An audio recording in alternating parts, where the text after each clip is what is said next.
রথযাত্রা সনাতন ধর্মাবলম্বীদের একটি প্রাচীন ও গুরুত্বপূর্ণ উৎসব। এটি মূলত ভগবান জগন্নাথ, তার জ্যেষ্ঠ ভ্রাতা বলরাম এবং বোন সুভদ্রাকে উৎসর্গ করে পালিত হয়।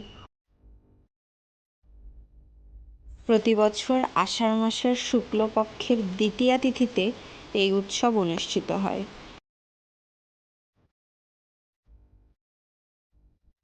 রথযাত্রার ইতিহাস প্রায় 1000 বছরের পুরনো। এর প্রচলন নিয়ে একাধিক কাহিনী প্রচলিত আছে।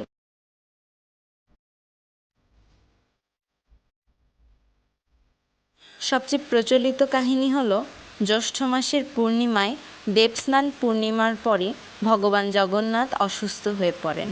15 দিন ধরে সেবা ও চিকিৎসার পর তিনি সুস্থ হয়ে ওঠেন। সুস্থ হওয়ার পর তিনি তার বড় ভাই বলরাম এবং বোন সুভদ্রাকে নিয়ে মাসির বাড়ি যান। সেখানে 7 দিন থাকার পরে তারা আবার মূল মন্দিরে ফিরে আসে। এই যাওয়াকে সোজা রথ এবং ফিরে আসাকে উল্টো রথ বলা হয়।